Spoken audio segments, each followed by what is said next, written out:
누가복음 5장 1절부터 11절까지 교독하겠습니다. 누가복음 5장 1절부터 11절 1절부터 교독합니다. 무리가 몰려와서 하나님의 말씀을 들을새 예수는 게네사렛 호숫가에 서서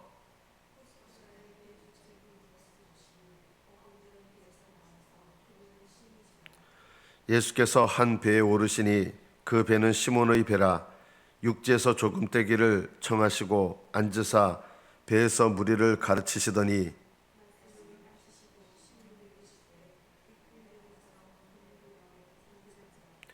시몬이 대답하여 이르되 선생님, 우리들이 밤이 새도록 수고하였으되 잡은 것이 없지만은 말씀에 의지하여 내가 그물을 내리리다 하고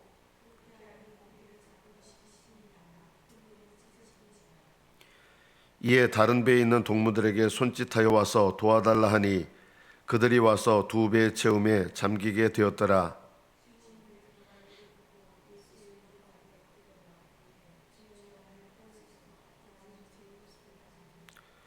이는 자기 및 자기와 함께 있는 모든 사람이 고기 잡힌 것으로 말미암아 놀라고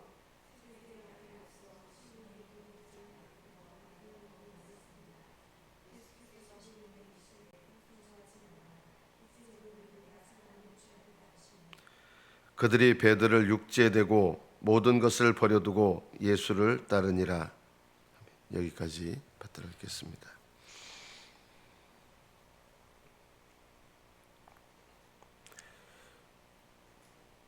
베드로는 밤새 수고하고 고기를 잡았지만 한 마리도 잡지 못했습니다.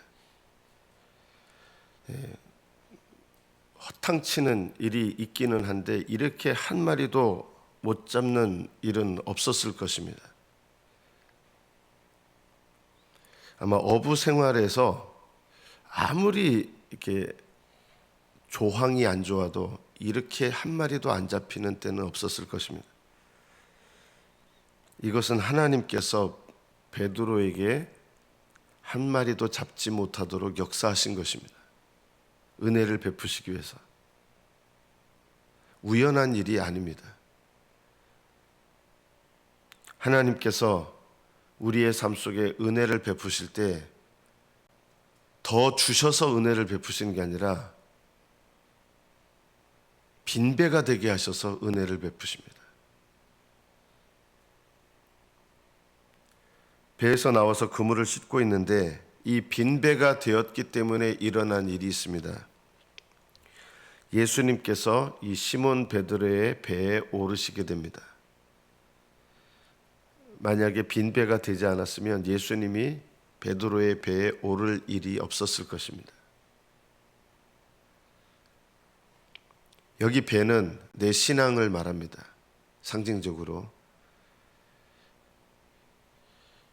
예수님을 믿는 신앙에 정말 주님이 찾아오셔야 되는데 내 배에 주님이 타셔야 되는데 이 배에 고기가 가득했다면 예수님이 만약 오르시려고 그러면 지금 바빠서 지금 제가 고기 잡은 거 내려야 되고 옮겨야 되고 제가 바빠서 당신 태울 수 없습니다. 아마 이렇게 반응했을 것입니다. 빈배가 되었기 때문에 예수님이 베드로의 배에 오를 수가 있었습니다. 우리 삶 속에서 일어나는 일은 하나도 우연이 없습니다. 우리는 세상 사람들의 말에 휩쓸려 다니지 말아야 됩니다. 요즘 젊은 사람들이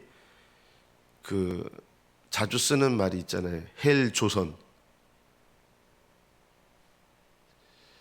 지옥과 같은 어려운 상황이다. 이렇게 얘기하는데 이제 어떤 분이 하는 이런 얘기를 들었습니다. 헬조선이라 그러는데 뭐가 헬조선이냐? 예전에 고려시대, 삼국시대, 조선시대 이런 때 태어났으면 이제 청년들한테 얘기하는 거예요. 당신들은 3년에 한 번씩 전쟁을 겪었을 것이다. 일제시대 때 태어났다면 먹고 사는 것도 쉽지 않고 6.25 때 태어났으면 수백만 명이 죽었잖아요. 300만이 죽었잖아요. 우리나라가 지금까지 살아온 중에 이렇게 잘 산 때가 없었습니다.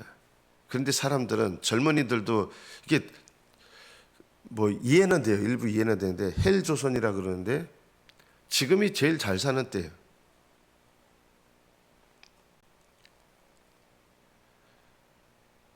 저는 그분 얘기가 이게 납득이 되더라고요. 헬조선이라고 하지 마라. 먹는 것만을 위해서 사는 시대가 대부분이었습니다. 옛날이 좋았습니까? 전혀 안 좋았습니다. 옛날은 먹고 사는 게 문제였어요. 뭘 먹고 살았습니까? 식혜다가 먹고 살고, 그게 식량이 아니잖아요. 그걸 식량으로 삼고, 지금이 제일 어떻게 보면 풍성한데 우리들은 감사할 줄 모른다는 것입니다. 빈배가 된 것도 베드로에게는 큰 축복이었습니다. 빈배가 되니까 예수님이 올랐습니다. 내 신앙생활에 빈배가 되지 않으면 주님께서 나와 함께 하시는 것을 경험하기 어렵습니다. 예수님을 깊이 만나고 진정으로 만나는 사람들은 다 빈배가 되는 축복. 여러분, 배가 가득 차야 축복인데 왜 빈배가 축복입니까? 빈배가 돼야 예수님이 오시니까 이게 진짜 축복인 거예요. 배에 잡은 물고기가 가득했으면 예수님은 오르지 못했습니다. 세상적인 축복은 많은데 영적인 축복은 없었을 것입니다. 반대로 세상적인 축복이 하나도 없었는데 오히려 영적인 축복을 얻게 됐습니다. 우리가 오늘 말씀에서 하나님께서 내게 영적인 은혜를 베푸실 때는 보통 축복을 많이 주셔서, 세상 축복을 많이 주셔서 영적인 축복을 주시는 법이 별로 없습니다. 오히려 가져가실 때 영적인 축복을 주실 때가 많습니다. 자녀들이 좋은 대학 갈 때는 세상 축복입니다. 그럴 때 예수님이 내 배에 오르시는 경우는 별로 없습니다. 다 감사하지만 바리새인처럼 감사해요. 저 세리처럼 안 살아서 감사합니다. 하나님 받지 않으시는, 별로 그렇게 귀하게 여기지 않는 감사. 하나님이 축복 주셔서 감사하는 건요, 하나님 별로 그렇게까지 기뻐하는 감사는 아니에요. 우리는 대부분 하나님이 축복 주실 때 저절로 감사가 나오잖아요. 그런데 그런 감사는 하나님께는 그렇게 대수롭지 않은 감사입니다. 사실은요.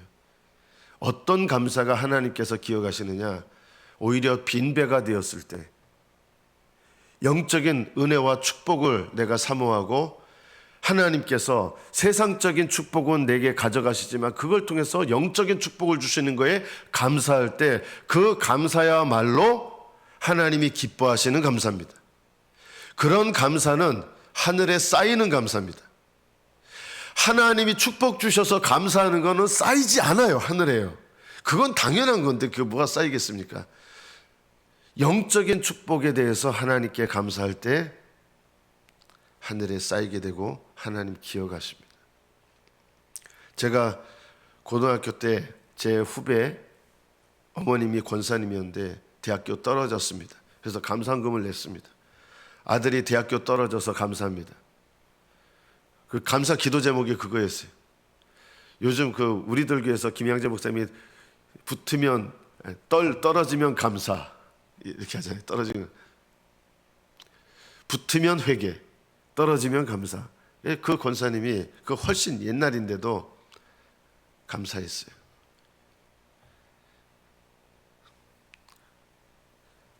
저는 그 가정에 축복을 받았다고 생각합니다. 어떤 축복을 받았냐? 물질 축복 받은 게 아니라요, 영적인 축복을 받았어요. 그래서 그 아들이, 그 떨어졌던 아들이 나중에 숭실대 갔다가 어디로 갔느냐? 목사님이 됐습니다. 그리고 목사님이 아들을 낳았는데 장애인을 낳았습니다. 세상 사람들 말로 말하면 불행한 일이죠. 장애인을 낳았는데요, 그 자녀를 낳기까지는 제가 봤을 때 참 교만하고 그랬어요. 그런데 그 장애인 자녀를 낳음을 통해서 그 이후부터 신앙이 전혀 다른 사람이 돼 있었던 거예요. 얘가 이럴 애가 아닌데 전혀 다른 사람이 돼 있는 거예요. 얼마나 겸손하고, 저보다 3살 어렸는데 얼마나 겸손하고 얼마나 하나님 앞에 그 마음이 낮아졌는지. 하나님께서 기뻐하시는 사람이 되는 것이 진짜 축복입니다. 할렐루야. 그게 축복이에요. 베드로는 예수님이 배에 오르셔서 물고기 많이 잡아가지고 축복이라고 생각하십니까? 아니에요. 베드로는요, 그 물고기 다 버려요. 나중엔요. 그거 버려두고 예수님을 따릅니다. 예수님이 내 배에 오르신 게 축복이지,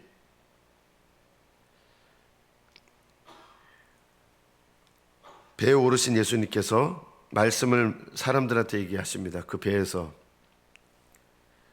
근데 정작 베드로는 그 말씀을 받는 대상은 아직 아니었어요.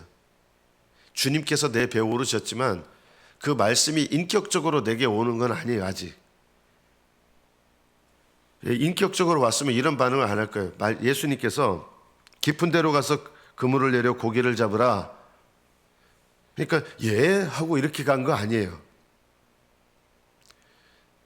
베드로가 밤미 새도록 수고하였으되 잡은 것이 없지만은, 이 말씀, 요 말 속에는 어떤 내용이 들어있어요? 예수님 말씀이 이해가 안 되고 순종하기 싫은 말이에요. 즉 밤새 잡아가지고 고기 한 마리 못 잡은 상태에서 깊은 데로 가라고 하죠. 다시 출항해야 되는 거예요. 거기에다가 깊은 데로 가면 안 되는데 이거는 정반대로 해야 되거든요. 그런데 깊은 데로 가라고 하는 거예요. 이게 어부 생활을 내가 한 게 몇 년인데, 내가 전문가인데. 그런데 밤이 새도록 수고해서 잡은 것이 하나도 없었기 때문에 이 상황 때문에 억지로 말씀을 듣는 거예요.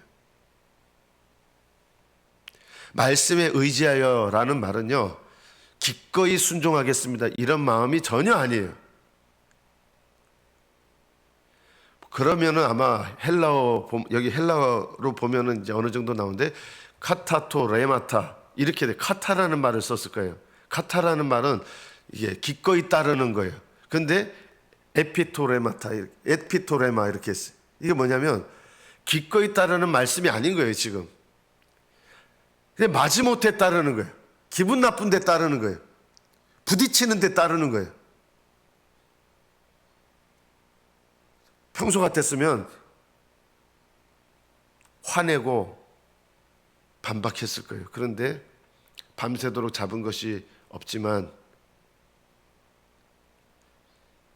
예수님께서 배에 오르시고 사람들에게 하시는 말씀을 들으면서 이분이 잘못된 말씀을 전하는 분은 아니다, 이런 생각은 들었겠죠. 그래서 납득이 되지 않고 따르기 쉽지 않고 하고 싶지 않지만 그래도 순종한 거예요. 말씀에. 이게 이 말씀에 의지하여 이 뜻이에요.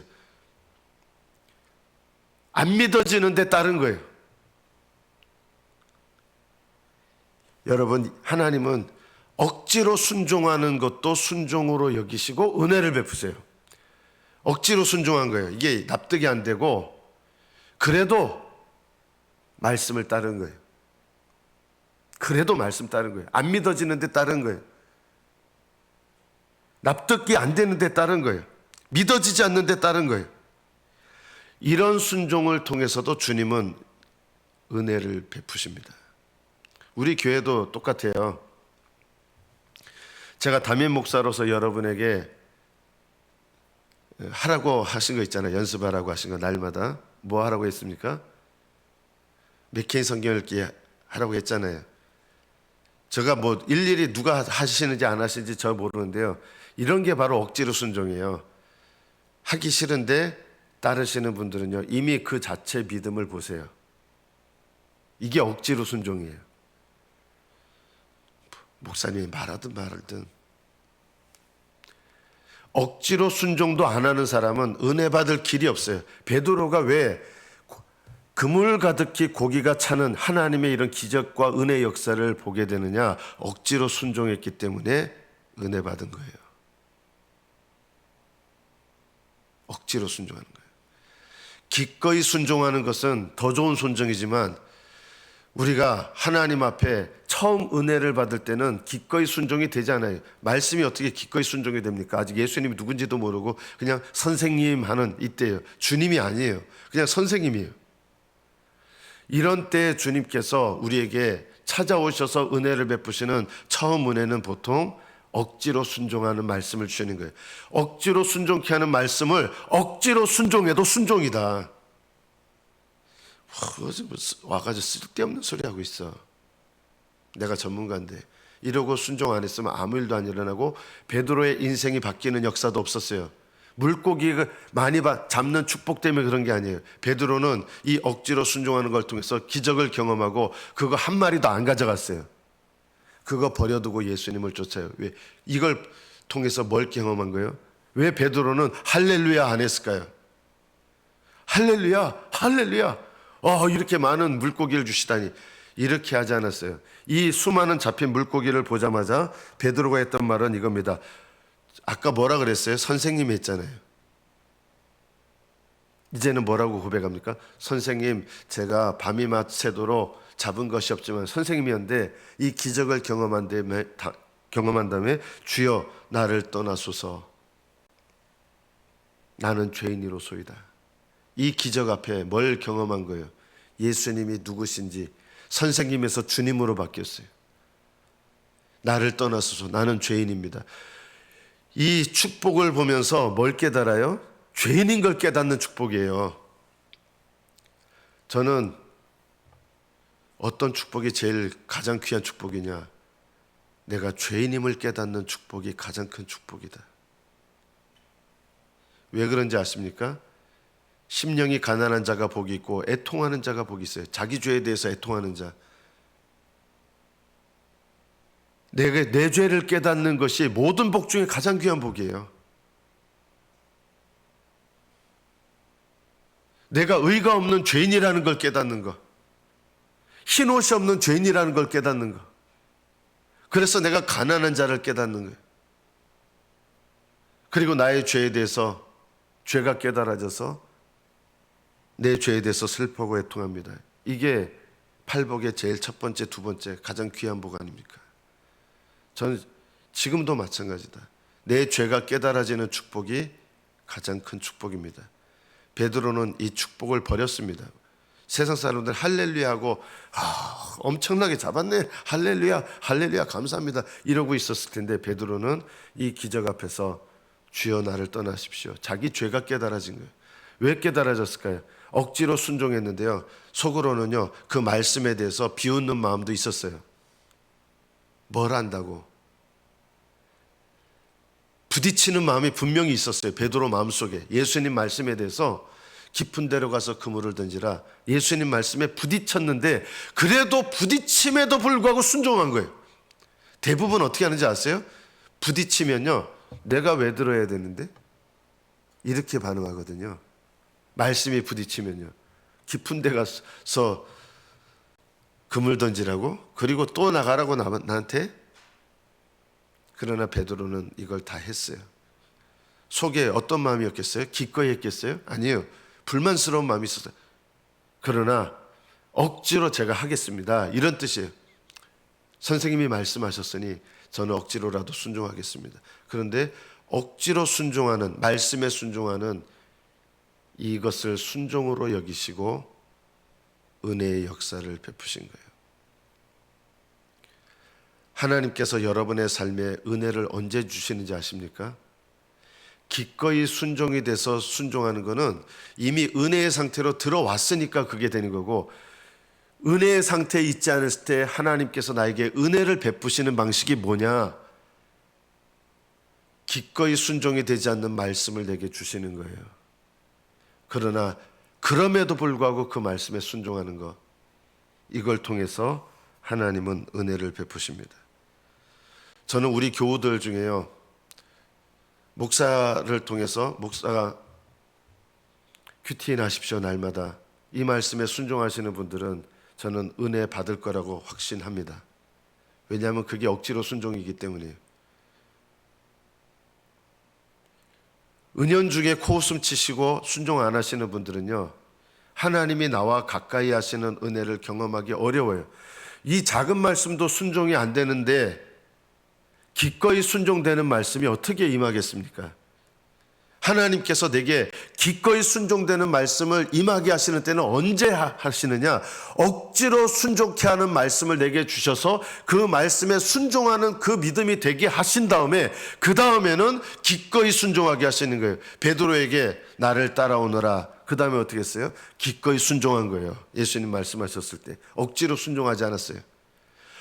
기꺼이 순종하는 말씀은 나에게 주시기 전에 억지로 순종케 하는 말씀을 나에게 먼저 주시는 거예요.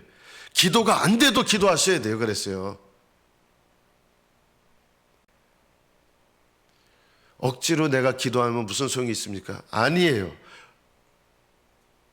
내가 억지로라도 하나님 앞에 순종해야겠다. 기도에 무릎을 꿇으셔야 되고 기도 자리 지키셔야 되고요. 이런 사람이 기도가 늘어나는 거예요. 기도가 안 돼도 기도하려고 하는 사람. 말씀 읽어도 저는 말씀이 하나도 안 와닿아요. 이렇게 말씀 읽으면 무슨 소용이 있습니까? 이런 분들은 말씀의 은혜 못 받아요. 평생 못 받아요. 저주하는 거 아니에요. 말씀의 은혜가 안 돼도 내가 순종하는 마음으로 말씀을 읽잖아요. 꾸준히. 이런 사람들에게 말씀이 깨달아지는 은혜를 주시는 거예요. 말씀이 처음 읽을 때부터 확 와닿고 은혜가 되고 이래서 말씀의 은혜를 받게 되는 게 아니라요. 말씀이 은혜가 안 돼도 포기하지 않고 계속해서 순종하는 사람. 이런 사람에게 주님께서 그 순종을 보시고 말씀이 깨달아지는 은혜, 그 읽는 말씀을 통해서 역사하시는 은혜, 그 말씀이 응답되는 은혜 주시는 거예요. 어느 때는 기도하는데 졸려 죽겠어요. 그래도 기도하려고 하고 어느 때는 기도할 마음이 하나도 안 들어도 그래도 기도 자리 지킨다. 정말 오늘은 내가 기도하기 싫은데 정말 죽을 정도로 기도하기 싫은데 그래도 내가 기도의 자리 지킨다. 오늘은 몸이 너무 피곤해서 기도하기 싫은데 이 피곤한 몸을 이끌고 기도하려고 해요. 이런 사람에게 뭘 주시는지 아세요? 기도의 은혜와 기도의 영을 차츰차츰 주세요. 회개의 영이 처음부터 임하시는지 아십니까? 내가 머리로 알지만 회개가 잘 안 되는 거 그래도 하나님 이 죄에 대해서 회개하려고 애를 쓰고 몸부림치고 하나님 죄가 깨달아지게 해달라고 몸부림치면서 기도하는 자들에게 회개의 영을 주셔서 애통하면서 회개가 나오게 되고 슬퍼하면서 회개가 나오는 거예요. 그냥 내가 이 죄에 대해서 나는 안 깨달아지고 아무 느낌이 없어요. 이러고 회개하려고 안 해요. 이런 사람은 그 삶대로 계속하여 평생 회개의 영을 받을 수가 없어요. 말씀을 맺습니다. 하나님께서 여러분에게 약속하시고 예비하신 은혜를 부어주실 때 제일 먼저 여러분에게 그냥 주시지 않고요. 은혜는 그냥 주시는 법이 없어요. 억지로 순종케 하는 말씀을 여러분에게 주셔서 믿어지지 않는데도 말씀을 따라 순종하게 하시고 납득이 안 돼도 순종하게 하시고 억지로라도 순종하게 하시는 이런 말씀에 그래도 순종하려고 하는 그 순종을 보시고 은혜의 문을 열어주시는 것입니다. 베드로는 억지로 순종의 문을 열었습니다. 이것을 통해서 선생님이 주님으로 되는 은혜의 역사가 일어났고요. 기적의 역사를 통해서 죄인됨을 깨닫는 은혜가 일어났고 주님을 따르는 제자로서의 삶을 살게 되는 놀라운 은혜가 시작되었던 것입니다. 여러분에게 주시는 말씀이 무조건 믿어지고 납득되고 내가 하고 싶은 말씀대로 하는 것이 아니라 하나님 말씀이기 때문에 내가 말씀대로 내가 순종하겠습니다. 이 믿음을 가지셔서 하나님 앞에 은혜와 하나님의 영광스러운 참된 축복이 여러분의 삶에 넘치시기를 축복합니다. 기도하겠습니다.